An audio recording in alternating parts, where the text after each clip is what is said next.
فرمایا کہ یاد رکھنا کہ قرآن پاک کی ایک آیت آتی ہے وَلَسَوْفَ يُعْطِيكَ رَبُّكَ فَتَرْضَىٰ کہ نبی اللہ آپ کو اتنا دے گا کہ آپ اپنے رب سے راضی ہو جائیں گے. فرمایا کہ جب میری ساری عمر جنت میں چلی جائے گی میں اپنے رب پہ رضا کا اعلان کروں گا. اب صحابہ نے پوچھا کہ آپ کس کس آدمی کو جنت میں لے کر جائیں گے؟ کہا کہ جو میری سنت میں عمل کرے گا. فرمایا کہ ایک بات سنا رہا ہوں. کہا کہ سنت پہ عمل کرنے کا کیا مطلب ہے؟ کہا کہ جو انسان رات کو سوئے رات کو سوئے اور اپنے مخاطب کر کے کہے کہ میرے دل میں جس کی ناراضگی ہے میں اس کو معاف کرتا ہوں اللہ کی رضا کے لیے، اور دل صاف کر کے سو جائے، فرمایا کہ وہ شخص میری سنت پہ عمل کر رہا ہے. کتنی سوچی کی یار. یہ دلوں میں بغض لے کر چلنا یہ تو اچھی بات نہیں، یہ تو بیماری ہے.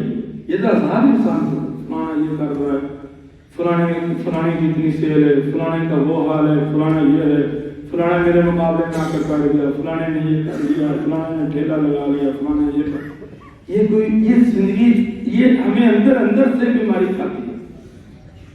بلکہ رات کو سوتے ہوئے اپنے بستر پر بیٹھ کر کہو کہ اے اللہ جن کے بارے میں میرے دل میں بغض آیا مجھے وہ معاف کر دے، اور جو میرے بارے میں بغض رکھتے ہیں میں نے ان کو معاف کر دیا. فرمایا کہ اس نے میری سنت سے عمل کیا، جس نے میری سنت پہ عمل کیا اس نے مجھ سے محبت کی، اور جو شخص مجھ سے محبت کرے گا وہ جنت میں میرا ساتھی ہوگا. کیسے دنیا میں بھی سکون اور آخرت میں بھی سکون.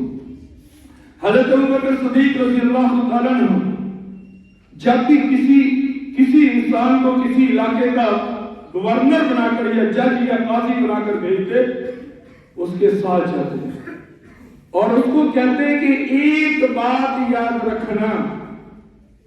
ایک بات میں کہتا ہوں اللہ کی قسم یہ بات سونے کے پانی سے رہنے والی ہے کہ ایک بات یاد رکھنا کہ جس جگہ پہ بیٹھ جائے تو اس وقت خدا کا خوف اپنے دماغ سے نکلنے نہ دینا. کبھی غلط کام نہیں